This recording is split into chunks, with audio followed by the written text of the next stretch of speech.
este 10º foro Somos Litera. ¿Estamos ante una revolución energética? ¿Nos asomamos a una recesión mundial? ¿Qué efectos económicos y geopolíticos deja la invasión rusa a Ucrania? ¿Cómo afecta a los mercados la inflación y los realineamientos que se producen en el sistema internacional y en los organismos económicos internacionales? ¿Qué va a pasar con las materias primas y la energía? ¿Y con el sector industrial? Son preguntas que nos hacemos todos, porque lo macro influye en lo micro y los cambios en el suministro y en los flujos comerciales preocupan igual a agricultores, a ganaderos, a empresarios, a comerciantes, a la clase política, a los ayuntamientos, al ciudadano de a pie y, en definitiva, a cada uno de los que estamos aquí presentes esta mañana. La invasión rusa trastoca la globalización comercial y financiera y reescribe los equilibrios geopolíticos. Esto se traduce en términos que todos podemos entender y que tememos: escasez, subida de los precios, amenaza al crecimiento, deterioro del sistema productivo, alza de los tipos de interés, riesgo de desaceleración. ¿Hay soluciones a corto o medio plazo? ¿Cómo abordamos esta situación desde una pequeña pero dinámica comarca como es la Litera? ¿Es el momento de trabajar para no depender tanto del exterior e intentar ser más autosuficientes? ¿Será verdad que la crisis es igual a oportunidad? ¿Juntos podemos salir de esta? Muchas preguntas que dejo sobre la mesa de debate para que sirvan de análisis a los próximos protagonistas de este foro. Es el momento de establecer diálogos desde la Litera entre el presidente José Luis Rodríguez Zapatero y el abogado Josep Antoni Duran i Lleida. Así que adelante, la palabra es suya.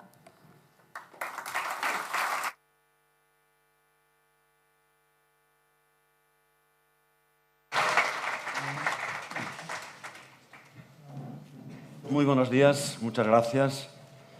Antes de entrar en materia, agradecerle al presidente Zapatero que esté hoy con nosotros aquí. Le llamé y sin ni un segundo de vacilación aceptó nuestra invitación y, por tanto, también hago extensiva estas palabras de agradecimiento al resto de ponentes, los que están ya ahora aquí, al ministro Planas, que creo que son ellos los que le dan a este foro un realce especial.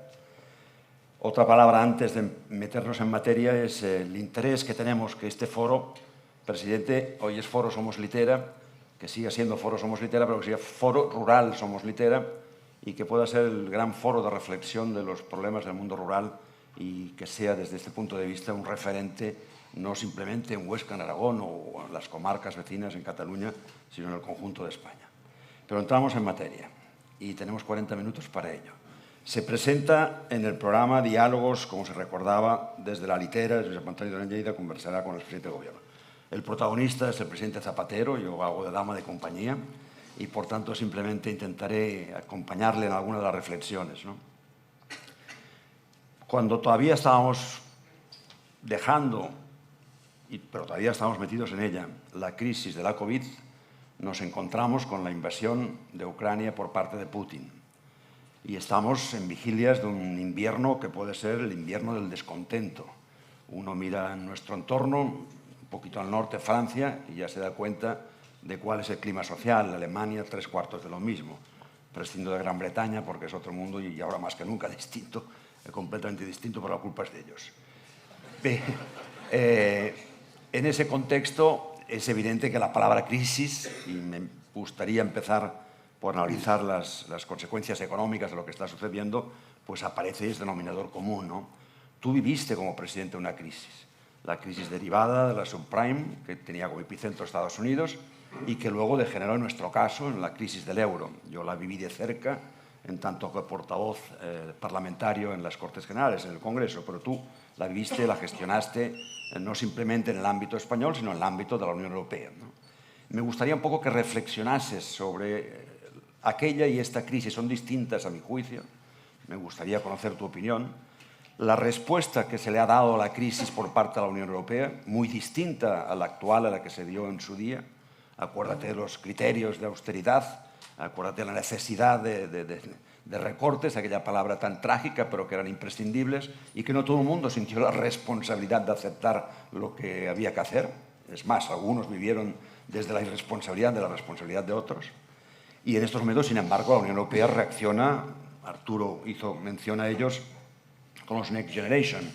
Se mutualiza la deuda, por tanto hay una respuesta completamente distinta.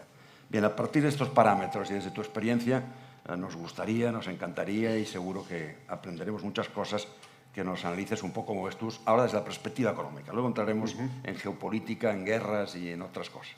Muy bien, muchas gracias, querido amigo Durán. En efecto, yo estoy aquí, cuando me llamó Durán para venir aquí, pues se juntaban dos elementos a los que no podía resistirme. Uno, Huesca, Aragón, donde siempre me he sentido muy a gusto. Mi imagen de Aragón es la imagen de la personalidad de Marcelino Iglesias. Siempre que pienso en Aragón, pienso en Marcelino Iglesias, con el que tuve una relación intensa. Y claro, esa caballerosidad, esa elegancia, ese saber estar, esa bonomía de Marcelino Iglesias se proyecta en mí hacia todo Aragón. Y por tanto estoy muy a gusto aquí. Y luego me invitó Durán, que ha sido un responsable político con el que he trabajado intensamente y del cual debo de destacar su voluntad de acordar, su sentido de la responsabilidad con España, o sea, de ser un hombre nacionalista, no fanático, pero nacionalista, y su lealtad. Yo le tengo una gratitud porque en momentos difíciles, pues Durán siempre escuchaba y siempre se inclinaba del lado de la responsabilidad, incluso frente a las propias situaciones internas. Bueno, por tanto, es un buen momento para darte las gracias. Y, por supuesto, siempre que me llames estoy. Hace una pregunta muy interesante, que es qué se parece y qué no se parece la crisis de 2008 a la actual. Más allá de la pandemia, que obviamente es así, que es una crisis azarosa, digamos, no sus consecuencias, obviamente. Los hechos políticos, los hechos económicos, los hechos sociales tienen siempre consecuencias. Algunas se prolongan en el tiempo. Lo que estamos viviendo ahora en Ucrania sigue siendo consecuencia de cómo cayó el muro de Berlín, qué pasó con la Rusia post-comunismo, que no encontró su destino, tampoco se la rescató y que vagaba hasta que, en ese rumbo de incertidumbres, de no saber exactamente qué es lo que desean ser, pues ha derivado en esta trágica guerra y en esta locura de invasión militar.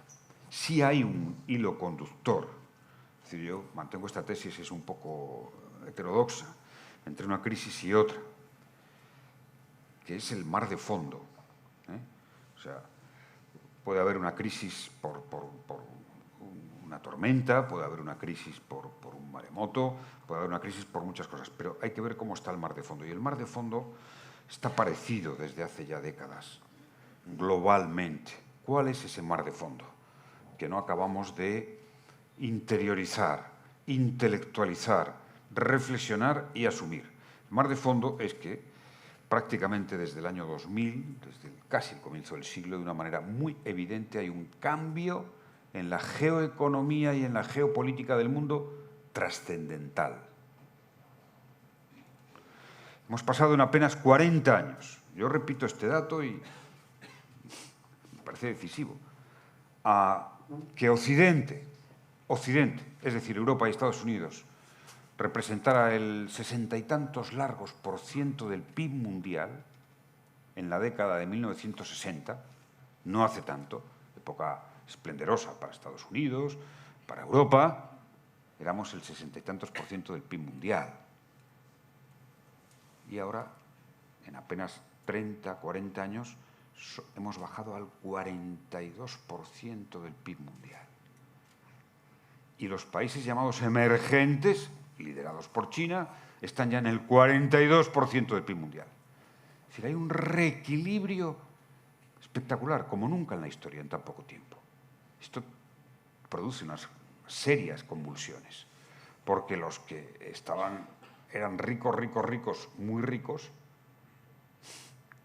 están viendo cómo eso se deprime. Y, sin embargo, los que eran muy pobres, han dado un salto histórico que no tiene precedentes. Yo recuerdo el dato porque, claro, si no, no comprenderemos nada. ni de por qué fue la crisis del 2008, ni por qué tenemos las dificultades de la crisis del 2008, que se resumen en una idea. Occidente, y especialmente Europa, tiene que mantener su nivel de vida a base de endeudamiento. ¿Por qué? Su productividad y su posición económica en el mundo está reduciéndose. Baste el dato de Gran Bretaña. Ayer lo daba en la cena. Es un dato espectacular, el dato de Gran Bretaña. En los 70 años de mandato, ahora que ha muerto la reina Isabel II, ha pasado de representar el 10% del PIB mundial, cuando la reina Isabel II llegó al poder, ahora son el 3,5% del PIB mundial, en 70 años. Y cuando empezó el reinado de Isabel II, pues por una libra eran $3 y ahora es 1 por 1. Es decir, una caída muy notable del peso económico de Occidente. China, que hace 35 años era el país número 122 de PIB mundial, ahora es el 1 o el 2.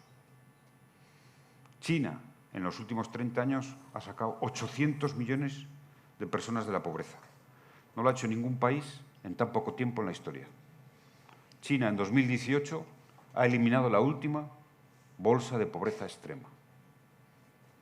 Y ha desafiado, esa es la maravilla de la ciencia, de la economía, porque nos permite dudar de casi todas las cosas, replanteárnoslas. Ha desafiado 2 leyes, digo leyes entre comillas, intencionadamente, de las ciencias económicas y del pensamiento político. Uno, que el desarrollo exige libertad, la tesis de Amartya Sen, premio Nobel, en la que muchos creíamos, y sin embargo China lo ha desafiado. Y segundo, ha desafiado que la globalización, que teóricamente estaba construida desde los centros de pensamiento económicos de Estados Unidos, del liberalismo, pues resulta que la globalización, afortunadamente, digo, ha beneficiado más a los países en desarrollo. Y por tanto, estamos en estas paradojas. Por eso se explica el que Europa reacciona ante la crisis del 2008-2009 con una política radicalmente diferente a la que reacciona ahora. De la austeridad al expansionismo, sin solución de continuidad. Y casi los mismos defendiendo una cosa y la otra. Y cuando estamos ahora viendo el debate de la consecuencia de la crisis de la invasión de Rusia por Ucrania, pues nos pasa un poco lo mismo. Hemos construido un modelo hasta ahora, que era la fortaleza alemana, basada en 2 cosas. Energía rusa, asequible, barata, y comercio con China. Alemania, la gran exportadora, especialmente con China. Y no olvidemos cuál es la evolución demográfica del mundo. En apenas 5 años, 8 años, más del 50%, casi el 60% de las clases medias del mundo estarán en 2 países, China e India. Serán los mercados absolutamente dominantes, donde más se va a consumir. ¿Has hablado? Y eso, sí, déjame que concluya. ¿Qué quiero decir con esto? Que lo que estamos viviendo, estas dificultades, es que la realidad geoeconómica y geopolítica está cambiando extraordinariamente, volviendo seguramente a épocas muy pasadas, porque China fue la primera potencia mundial hasta 1850 de una manera inequívoca, durante casi 3.000 años. Y lo que hemos vivido ha sido un dominio de Estados Unidos excepcional en la historia, porque no ha habido un país que con el 5% de la población llegó a tener el 50% del PIB mundial en algún momento, dominio militar, dominio de la moneda, dominio del sistema financiero. Y claro, casi siempre que pasa estos cambios tan profundos que afectan, pues tenemos serios problemas. Y ahora, con esto concluyo de verdad, la respuesta es, en esta salida, que la pandemia solo me motivó positivamente por una utópica idea que tuve. Y es, bueno, como la crisis ha sido tan global, al igual que la crisis del 2008, al igual que el cambio climático, al igual que los efectos de la guerra, porque como lo ha definido muy bien Martin Wolf, que para mí es quizá el periodista económico y político de referencia en estos momentos, Martin Wolf dijo, en un artículo hace 5 meses o así, dijo: vivimos en una sociedad global. Todo es ya global, como nunca en la historia. Sin embargo, no tenemos ni una gobernanza global, por supuesto, ni un Estado global, por supuesto, ni un gobierno global, y además tenemos la tentación de desglobalizar y de, en vez de fortalecer el sistema político internacional, por consecuencia de los conflictos, del enfrentamiento Estados Unidos-China, de fragmentar y entrar en una etapa de confrontación. No creo en la desglobalización. Es más, creo que sería un paso atrás en la historia. Un paso atrás en la historia. Si tenemos una vacuna rápida, como nunca, frente al COVID, hemos logrado ha sido por la cooperación global científica internacional. Esa es la lección que nos han dado los científicos, que han colaborado científicos de Estados Unidos, de China, de Europa, de Australia, en una red internacional muy poderosa. La ciencia es global. Y lo estamos viendo, por ejemplo, en la investigación espacial. Ahora ya se resquebraja eso también y, sin embargo, dábamos grandes avances porque estaba colaborando la Agencia Europea, Rusia, China. Y ahora volvemos otra vez a la competición, a ver quién, esta nueva etapa de conquista de la Luna, lo hace mejor, China o Estados Unidos. Bueno, esto en fin, puede que se prolongue un tiempo, que además la guerra de Ucrania es así. Puede que la confrontación China y Estados Unidos, siempre pensando en no llegar a situaciones trágicas mayores, se mantenga durante un tiempo, pero les advierto, no sé si serán años, no muchos años. Tendrá que haber una rectificación histórica. Tendrá que haber una rectificación histórica, en el sentido de recuperar los grandes principios de la Carta de San Francisco, de la cooperación, de la solución pacífica de los conflictos, y de darse cuenta, porque nos daremos cuenta, todo este debate de la desglobalización, pues está muy bien, pero sobre todo los países que defendemos economías abiertas, que hemos defendido economías abiertas, que somos economías abiertas, que queremos y que necesitamos, además, como España, exportar muchísimo, pues claro, si vamos a cerrar fronteras, a desglobalizar, a ver si nosotros podemos tener solo nuestras cadenas de valor, nos van a decir que no. Es que cada país depende hoy más de lo que haga, de cómo se relacione con el resto del mundo, que de lo que pueda hacer por sí mismo. Y nosotros somos una economía pues, que necesita incrementar la productividad. Eso solo se puede hacer exportando, teniendo esa fuerza. Y aquí esta comarca es así, es muy poderosa en eso, y teniendo buenas relaciones con todo el mundo. Porque veamos dónde están los grandes mercados. Es que en 2030 el 75% de los universitarios del mundo va a estar en Asia-Pacífico. Oiga, eso no tiene interpretación ideológica, es un hecho. Entonces podemos decir, no, me pongo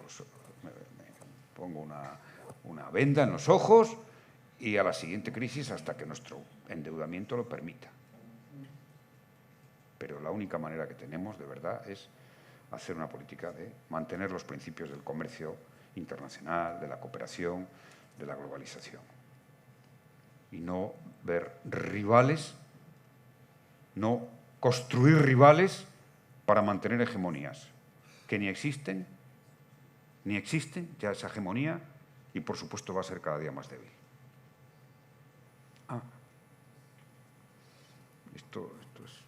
Esta es mi visión, pero puedo autoinvitarme a estar aquí dentro de un par de años para ver cómo evolucionan las cosas.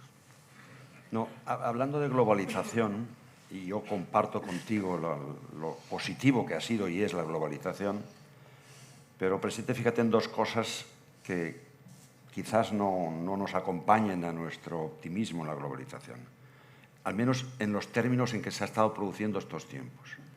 La propia Organización Mundial de Comercio entiende que se puede dar a partir de ahora, a raíz de la recuperación de la política de bloques, a raíz fundamentalmente de la invasión de Putin de Ucrania, se puede dar el que también el comercio se produzca entre bloques. recuerdo unas palabras recientes del ministro Planas, que más tarde estará entre nosotros, que decía: Putin solo vende a sus amigos. Y la Organización Mundial del Comercio, a partir de esa reflexión que hace, no contra la globalización, sino decir, va a tener un impacto, incluso lo cifra, 5 puntos del PIB mundial podrían llegar a perderse. Y has citado, y antes en la introducción también se hizo referencia a un tema lógicamente destacable, ¿no? Arturo, el vicepresidente, también lo mencionó, el tema energético. La invasión de Ucrania, tú has mencionado Alemania, la dependencia de Alemania del gas ruso, la dependencia energética en términos generales. Esta dependencia energética europea, más allá de una situación mucho mejor en España que en otras partes de Europa, pues tiene un impacto tremendo y agudiza la inflación. Y eso provoca, por tanto, una situación muy crítica. Hablé del próximo invierno como el invierno del desencanto y el invierno de mucho lío en la calle, mucho lío social.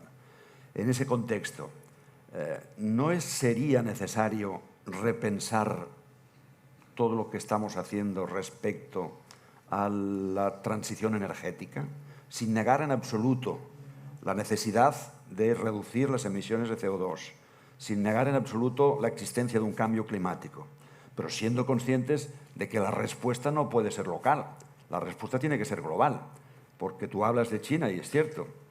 También es cierto que China, por ejemplo, solo 2 sectores chinos, solo 2, el papel y el acero, emiten más emisiones de CO2 que emite el resto del mundo productivo. Y sin embargo, nosotros somos muy autoexigentes, nosotros Europa y dentro de Europa España, muy autoexigentes en lo que es medidas contra esas emisiones de CO2. Y eso le provoca a nuestra industria que está luchando con otras partes en un mundo global que no tienen esos límites.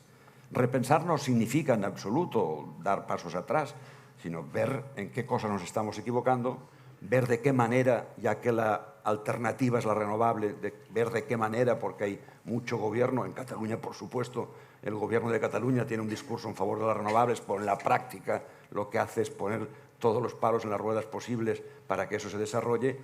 Todo ese conjunto de realidades a mí me sugiere la necesidad de lo que te decía como título, repensar la transición, ¿no? Y en cuanto a la globalización, reiterando que estoy de acuerdo contigo, me gustaría conocer también tu posición, porque claro, hemos visto cómo a raíz del cierre del puerto de Shanghái provoca que de golpe y porrazo no lleguen determinados elementos para que en nuestras fábricas se puedan construir o coches u otros ámbitos. Muy bien. Hay una tendencia a decir, esto no nos puede pasar más. Tenemos que intentar tener una cierta autonomía productiva, autonomía estratégica, concepto que Borrell ha divulgado muchísimo en el ámbito europeo, también incluye el de la autonomía productiva. ¿Qué piensas de todo esto? Pienso de una manera muy clara. Es decir, hay un frenazo a la globalización, es verdad, sobre todo en lo que son bienes, en la producción, en la comercialización de bienes, no en servicios. No, ni en TikTok. Y esto pensemos, no, claro, pero es que esto es muy importante. Es que ahora, por ejemplo, he citado sociedad global, economía global, crisis globales, todo es global. La guerra, los efectos globales. Es decir, oye, cuando vas a algún país africano que están con sus problemas y les suben el precio de los cereales, los fertilizantes, y dice, oiga, pero a mí qué me va lo de Ucrania si no sé ni dónde está. ¿Por qué sanciona Occidente a Rusia y, por tanto, provoca hambre? Y no hay quien se lo explique. Entonces, bueno, tenemos un problema muy serio de comunicación. La globalización de servicios, no. De hecho, se está hablando ya de una especie de también mercado laboral global, como consecuencia del teletrabajo. Es decir, es que hay gente que va a vivir aquí, en Huesca, y va a poder trabajar para una empresa australiana. Porque el cambio tecnológico es imparable. Oiga, los políticos pecamos siempre de soberbia. Tenemos que tener un poco más de humildad y reconocer que los grandes cambios tecnológicos, los avances y la innovación marcan tanto la historia como las decisiones políticas. Así fue la máquina de vapor, así ha sido Internet y ahora el teletrabajo. Entonces, oiga, vamos a poner puertas al campo. Es que me parece completamente, yo creo que una de las grandes cosas que el siglo XXI apuntaba civilizatoriamente era eso, una gran globalización. Y claro, por supuesto, siempre nos pasará. Claro, tuvimos la crisis, ¿quién esperaba una pandemia? Y no teníamos productos suficientes. China los tenía porque es un supermercado. Pero ¿qué vamos a intentar? Es que las crisis pueden ser de todo tipo, como la historia nos enseña. Entonces vamos a autoabastecernos y tener una reserva estratégica de todo, para todo. Es un desiderato, es una ingenuidad, es un ataque de corto plazo, por lo que hemos sufrido. Es decir, lo que hay que hacer es tener bien ordenado un comercio internacional, bien ordenado unos bienes públicos globales, igual que se ha hecho, por ejemplo, en Europa con la vacuna, se debería haber hecho en todo el mundo. ¿Era posible? Absolutamente. Oiga, vamos a vacunar a todo el mundo al mismo tiempo, sin distinción. Yo creo que eso es el mejor momento de Europa, ha sido esta vacuna igualitaria, equilibrada, objetiva, universal a todos. Pero claro, es que, vamos a salir después de la pandemia, estamos en un 50% de los países del mundo, los desarrollados, con el 80% de la gente vacunada. Y los otros todavía están en el veintitantos. ¿Esto es sostenible? No, no nos quejemos de las crisis. Porque al final, la crisis mayor, la crisis que genera más desestabilización, más inseguridad, más violencia, son las desigualdades sociales. La pobreza extrema. Latinoamérica es el gran ejemplo, que conozco bastante bien. Entonces, como mucho, podemos ver un frenazo, porque además hay una crisis de oferta, de la globalización del comercio de bienes, no de servicios. Y en todo caso, lo que se está hablando, más que de dos bloques de globalización, es de una globalización por regiones. Es decir, pero esto es todo muy incipiente. Naciones Unidas está hablando de esto, en la UNTAC, concretamente. Yo no soy partidario. Yo creo que la gran conquista civilizatoria, y además, bueno, pues es la globalización, es reglas mundiales para el comercio. Claro, por supuesto, es la cooperación al desarrollo. Es decir, es que cuando vemos que la guerra de Ucrania está provocando que 150 millones de subsaharianos estén al borde del hambre como tragedia humanitaria, pues digo, oye, ¿cuánto va a ser los efectos de esos 150 millones en esa situación? ¿Cuánto se va a prolongar sobre el mundo? En el continente del futuro, que es África. Es África el continente del futuro. Que ya en nada va a ser el segundo continente demográficamente hablando, el segundo más poblado. Y además con una juventud cada día mejor formada, con avances importantes, con posiciones tecnológicas a la cual no prestamos atención. Yo creo que lo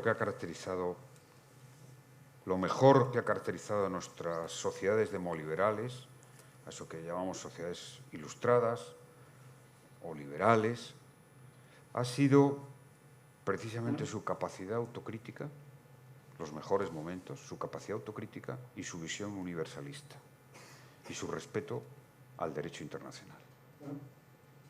Porque Naciones Unidas no distingue cuando llama a la cooperación y a la paz en regímenes políticos. La Carta de San Francisco. Esto es una de las cosas que yo me insisto en combatir.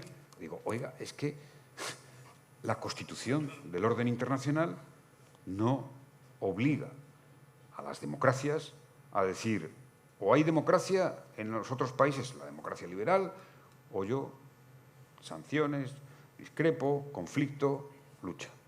Esto no fue lo que construimos tras la Segunda Guerra Mundial, que habría un periodo de paz y con la dificultad de tener el bloque soviético ahí. Entonces, bueno, si el orden internacional lo queremos basado en otras reglas, cámbiense. Pero de momento, la Carta de San Francisco, cuando habla de las naciones, la cooperación de las naciones no dice naciones, solo naciones, pluralismo o democracia. ¿Que a todos nos gustaría que fuera así? Sí. Pero no lo es. Entonces, bueno, hay veces que hay dos opciones. Tienes una pared, pues te puedes dar contra ella, bueno, la puedes tumbar o te puede tumbar a ti. Lo más normal es que te tumbe a ti.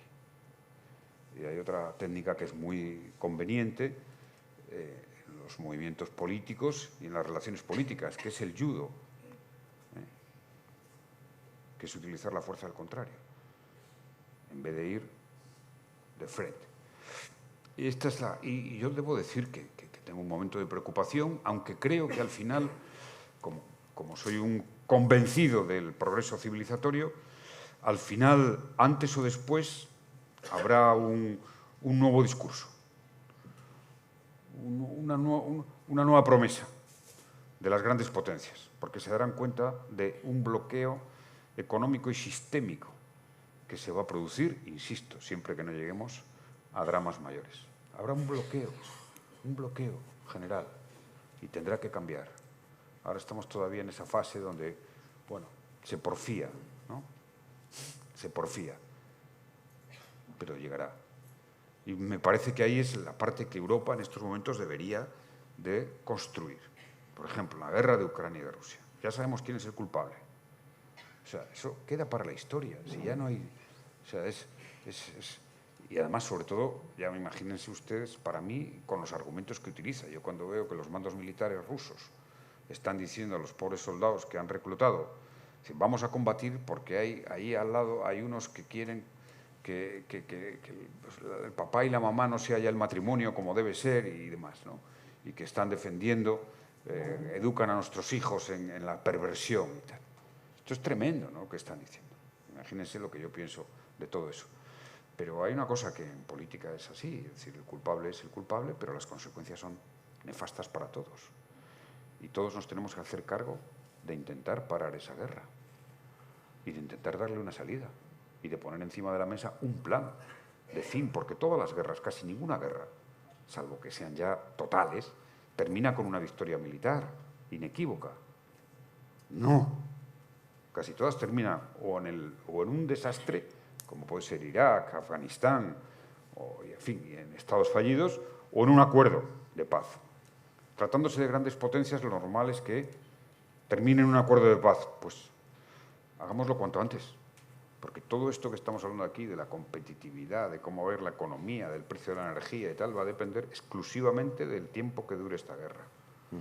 Ahora tenemos un reto que nos debe de angustiar, y es que, bueno, afortunadamente Naciones Unidas y Turquía lograron un acuerdo para que Rusia permitiera sacar los cereales, para que Ucrania permitiera sacar los cereales. Y han sacado 3 millones de toneladas, que ha aliviado un poco la situación en el Sahel, en África subsahariana. Pero es que el día 30 finaliza el plazo del acuerdo.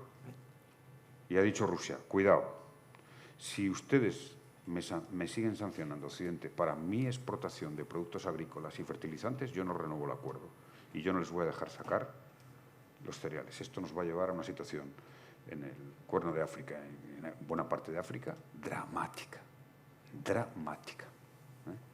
Es verdad que esas guerras y esas hambrunas, como salen muy poco en los medios de comunicación, nos importan menos, pero las consecuencias son imparables. Entonces, oiga, yo creo que tenemos que presionar. Lo que más me preocupa de toda la situación que hay es que no veo una movilización en favor de la idea de un fin activo de la guerra, pacífico. Esto es lo que más me preocupa, porque cuando esa ausencia se nota en las sociedades es que hay fatiga, no hay un referente. Es verdad que la pandemia nos ha fatigado a todos, nos ha fatigado política, moralmente, psicológicamente, humanamente. Pero, bueno, tenemos de pensar que tenemos que en estos momentos hacer una reacción contra... Todos sabemos lo que significa una guerra con Rusia. Y aquí se hablaba de la dependencia energética. Yo estoy de acuerdo, pero Europa tiene que saber lo que es. ¿Europa tiene energía propia? No. ¿Tiene los minerales más decisivos que vamos a tener y que tenemos para el futuro? Que son los minerales raros, las materias raras que llaman, que de lo que se hace todo esto y toda la conectividad. No tenemos nada. De hecho, somos muy pobres en materias primas y por eso salimos al mundo a conquistar. Nuestra geografía nos hizo grandes conquistadores, a españoles, a portugueses, a británicos. Nuestra pobreza y nuestro pequeño nuestra pequeña dimensión geográfica. Y yo creo que eso agudizó el ingenio y fuimos capaces de inventar la revolución industrial. Otros grandes continentes son ricos en materias primas. Y nosotros debemos de saber que no las tenemos. Y que estas materias primas, el litio, el coltán, estos minerales que van a ser el oro, el petróleo del futuro inmediato, están en Latinoamérica. Están en Latinoamérica, en China, en África. Pero casi nada en Europa. Bueno, pues es que, bueno, ahora nos preocupa la energía, pero dentro de nada nos preocupará esto. No, es que uno tiene que ver con lo otro. Claro. Entonces, digamos, bueno, muy bien. Sí, yo soy partidario de graduar, por supuesto, ¿no? Y de que, como siempre, y mucho más en esta circunstancia dramática, pues deberíamos de intentar que la industria no sufriera más de lo que va a sufrir. Pero siempre que nos ponemos a mirar a largo plazo, acertamos. Siempre que nos enfrentamos en el corto plazo, nos equivocamos. Esto es lo más relevante, que me parece. Y lo más relevante es que Europa tiene que saber lo que es. Demográficamente es lo que es. Y las cifras son realmente... O sea, no hay posibilidad de incrementar la economía con fortaleza, la productividad, con las cifras demográficas que tenemos. Y con el envejecimiento de población. Entonces decimos, bueno, no queremos inmigrantes. Es una de nuestras inequívocas necesidades, sobre las que además pende la mayor demagogia moral, que es la peor. Pero, bueno, la sociedad es la que tiene la palabra. Es decir, los mejores momentos de Estados Unidos y de Alemania han sido cuando eran países súper abiertos a la inmigración y reclutaban de lo mejor del mundo. Hay un discurso de Reagan, brillante, sobre Estados Unidos y la inmigración. Bueno, y ahora, pues claro, es decir, queremos ser sociedades cerradas, autosuficientes, y somos sociedades envejecidas y ricas. Nunca eso lleva a la ecuación de progreso de futuro. Entonces tenemos que decidir, y dice, bueno, los políticos no hablan claro. Sí, yo con la inmigración lo he dicho siempre, y además lo practiqué porque regularicé a 500.000. Permítame que dé un dato que siempre me vuelve a mi memoria, como el eterno retorno. Yo cuando regularicé a 600.000 inmigrantes, digamos, ¿cómo puede ser esto? Que haya trabajando 600.000 personas en España, sin contratos, sin derechos, cobrando en B. ¿Qué país es este? Empecemos por aquí. Porque yo creo que uno de los problemas de nuestra comparativamente baja productividad, bueno, lo sitúo en la educación, no. Yo creo que la educación es importante, por supuesto. Primero, la educación, la FP. Pero es la institucionalidad, es la seriedad, es la legalidad, es la formalidad. Esto sí que es importante para la productividad. Cuando cogemos, yo lo traigo aquí, parece que lo tenía en un papel, se me ha perdido por ahí. Cuando cogemos los países de más calidad del mundo, que son casi todos los nórdicos y algún centroeuropeo, de más calidad, más renta per cápita, más calidad de todos los servicios públicos y tal, encontramos tres características. Y claro, a lo mejor han llegado a un nivel de demasiado bienestar que les puede llevar a su propia... Porque todo gran proceso tiene en sí mismo su propia destrucción. En Suecia ha ganado la extrema derecha. Tres características. Una, impuestos altos. Veamos, ninguno baja del 45% de imposición fiscal en relación con el PIB. Dos, desarrollo de los derechos de la mujer y participación de las mujeres prácticamente en igualdad con los hombres en esas sociedades, en todos los órdenes. En la empresa, en la economía, en la política, en la sociedad. Y tres, un grandísimo respeto institucional. O sea, la gente paga impuestos convencida de que es bueno y es exigente. Las administraciones son limpias y hay una institucionalidad excelente. Son muy escasos los casos de corrupción y de escándalos. E impensable que haya miles y miles de trabajadores ilegales. trabajando por una empresa. Y cuando yo seguí la regularización de inmigrantes, la mayor sorpresa que me dio mucho, o sea, le di muchas vueltas, cuando 220.000 empleadas de hogar que estaban trabajando en las clases medias y altas españolas sin contrato, 220.000 empleadas de hogar. Todavía nos queda culturalmente. Lo que no nos queda es tiempo, presidente. De todas formas, yo quería que entráramos un poco más en la guerra. Tendremos que pedirte que vengas otro día. Pero sí, simplemente apuntarte, si en un minuto puedes decirme cuál es tu opinión. Dijiste, es cierto, las consecuencias son malas para todos, pero de momento especialmente peor para unos que para otros. Al margen de Ucrania y de los que mueren, peor para los europeos que para los norteamericanos que para otros sitios. Eso me permite entrar en la segunda reflexión. Tú hacías, es necesario acabar con la guerra. ¿Por qué Estados Unidos o China no tienen interés en mediar e intentar que se acabe la guerra? Yo tengo mi respuesta. Ambos están ganando en esta guerra.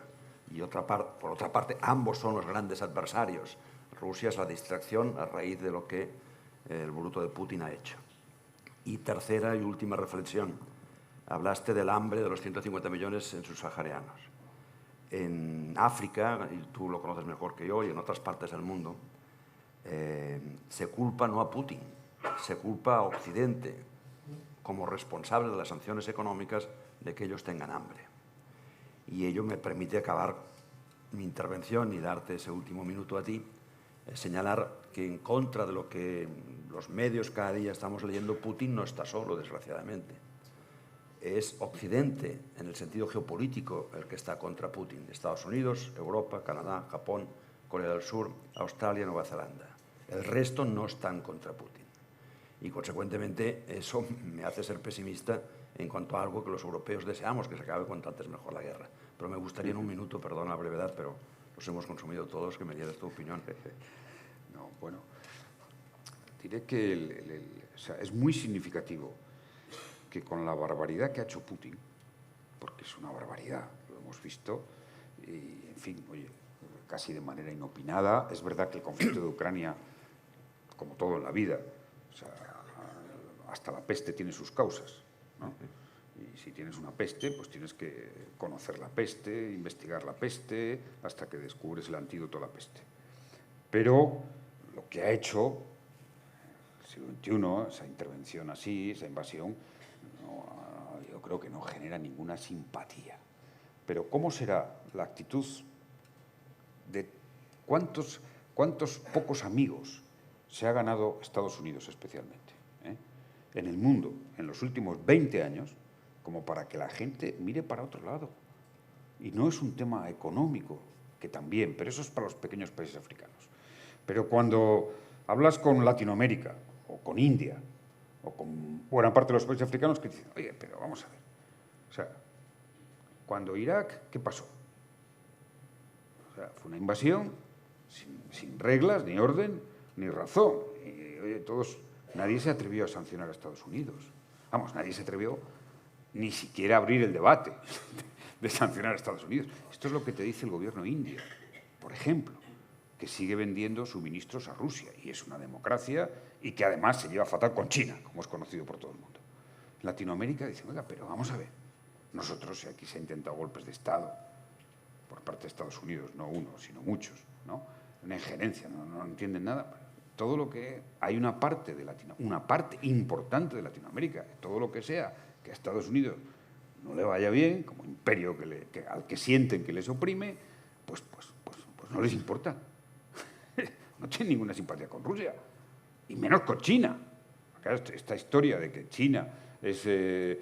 China, claro, ahora tiene inversiones en todo el mundo, por supuesto, porque desde que un país con 1.400 millones tiene, pero, o sea, ustedes imaginan que hay la más mínima cercanía entre un chino y un caribeño, cultural, políticamente, socialmente. No, nada.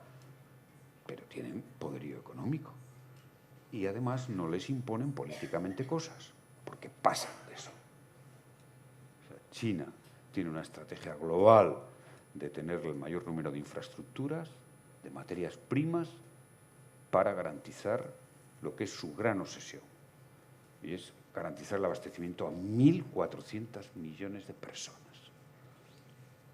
Esta es su estrategia.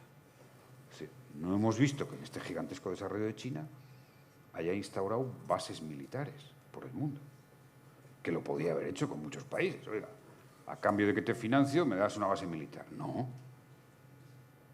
Estados Unidos tiene bases en 90 países. Entonces, bueno, sí, o interpretamos bien el momento de la historia y de lo que representa, o nos equivocaremos. Es decir, el interés en esta guerra, claro, son juicios de intenciones. Es difícil pensar que alguien quiera que la guerra dure. Pero hay un momento, yo lo he vivido porque he estado en los foros que a veces se han decidido intervenciones militares, de diferentes signos y tal, ¿no? Es decir, y mi angustia, esa es la angustia que me llevaré toda mi vida, porque lo he vivido, es decir, con qué ligereza a veces, con qué inmediación, con qué de un día para otro se decide nada más y nada menos una intervención militar, que antes o después, como casi siempre todas las intervenciones militares, quedan un país destrozado para décadas, y generaciones y generaciones. Yo esto lo he vivido. Entonces me produce una gran angustia el ver que hemos sido capaces de construir un sistema mucho más poderoso desde el punto de vista político internacional, de frenar las guerras o de solucionar los conflictos, que es la única salida. ¿Quién puede hacer esto? Bueno, yo creo que pueden ser, claro, aquí hay dos potencias que no van a hacerlo, que son Estados Unidos, obviamente, porque Estados Unidos, oye, vamos a hablar claro, todos ustedes lo saben, que la guerra no es Ucrania-Rusia. Lo único que, para bien o para mal, trágicamente para ellos, aporta Ucrania son soldados. Pero si Rusia no ha avanzado es porque la tecnología americana, la ayuda americana en todos los órdenes, en lo que se sabe y en lo que se sabrá en el futuro, pues es muy poderosa. Esto es así. Entonces se está produciendo, vamos a hablar claro, una guerra de manera indirecta, velada. Es decir, Estados Unidos tiene que demostrar que su poderío y su hegemonía sigue siendo eso, ante Rusia. Bueno, oye, los imperios interpretan así, pero todos, todos en la historia. No quiero decir que el de Estados Unidos en su día, el de Gran Bretaña, seguramente nosotros, porque cuando uno repasa, ¿no?, ese momento tan importante que fue cuando perdimos Cuba, ¿no?, cuando Estados Unidos nos dio pum, pum, ¿no?, así, ese que yo siempre digo, no se entiende la historia del siglo XX de España y lo que llevamos incluso del siglo XXI sin ese momento. Y por supuesto no se entiende la historia de Cuba sin entender ese momento. Bueno, entonces, sí, hay un pulso. China no le interesa nada esta guerra. Nada. Es el país, la potencia más incómoda con esta guerra, porque tiene con Rusia, como Rusia es más bien, está enfrentado obviamente a Estados Unidos, y Estados Unidos quiere establecer. O sea, Estados Unidos ha decidido, bueno, China nos va a... O sea, si dejamos que crezca más China, ¿no?, se queda con la hegemonía. Yo creo que el proceso es imparable. Pero por una ley física, porque antes dije que los políticos debemos de tener un poco más de humildad. El proceso es imparable con más costes, si hay una guerra, o con menos, o con un coste devastador. Pero un país con 1.400 millones de habitantes que ha llegado al desarrollo tecnológico y a un nivel educativo como es China, pues son 1.400 millones de habitantes. Por tanto, eso es inevitable, es inevitable. Oye, podrá ser para bien o para mal, no sabemos, la historia nos lo enseñará. Pero mientras tanto, nosotros estamos ahí en esa contienda. Y Europa, claro, Europa, y esto pues yo lo viví, me he recordado mis conversaciones con Putin, con Medvedev, cómo había una doble alma en Rusia, en esa Rusia humillada por su propia historia, ¿no?, porque había sido la Unión Soviética y de repente pierden la mitad del territorio casi, un tercio de la población, se quedan ahí, ¿no?, pobreza. Ese es el poscomunismo de Rusia. Y entonces les veías la doble alma, decir que es un poco, yo comparo a Rusia con Turquía, en mi experiencia. Es decir, no somos Europa. No, en el fondo, pero no sabía. Yo siempre tuve la duda de que cuando ellos decían que no eran Europa o no, era porque de verdad querían ser otra cosa o porque pensaban que Europa no les quería. Siempre uno se queda con esa duda. Es decir, viví la experiencia de Turquía. Es una duda que no he resuelto, porque, en fin, creo que es bueno también que haya dudas y que se sometan al debate. Turquía, yo creo que si Turquía hubiera estado en la Unión Europea, no hubiera habido guerra de Ucrania. Pero sí. Y termino. Pero que sí, y termino. Es que no estoy de acuerdo, pero no entraremos en eso. Sí. Tenemos que acabar. La decisión política más equivocada de la Unión Europea de los últimos 20 años es cerrar la puerta a Turquía. Creo que si Turquía hubiera entrado en la Unión Europea, hubiera sido un mensaje muy potente, muy poderoso. Es decir, una Europa abierta, una Europa que no discrimina por pensamientos. Yo conocí la Turquía que toda su ilusión era la Unión Europea y de repente ve que se cierra la puerta y queda un país errante, un país que es una potencia, un país errante, que se convierte en una potencia regional. Bueno, fíjense cómo anda buscando su sitio. Ahora, siendo el único país, es verdad, que puede hablar con Rusia y con Ucrania. Es casi milagroso, el único país. Una Turquía que casi está olvidada. Y ese para mí fue un momento, pero como he dicho antes, los hechos en política, antes o después, tienen consecuencias. Cuanto más graves, más consecuencias y más se prolongan en el tiempo. Reaparece. Y ahora nosotros, bueno, creo que como España y Europa debe tomarse un momento de debate, de reflexión de largo plazo sobre cómo aportamos a un mundo que debe reconstruir su sistema internacional. No a través de lo que nos gustaría que es, que todos fuéramos democracias a lo finlandesa. Es que no es así. Y como se ha demostrado, oiga, cuanto más insistimos en confrontar con las no democracias liberales, menos fuertes están las democracias clásicas. Pero esto ya es otra reflexión mucho más de fondo. Muy bien, la dejamos para otro día. Pero mil gracias, estaríamos mucho más rato, pero mil gracias.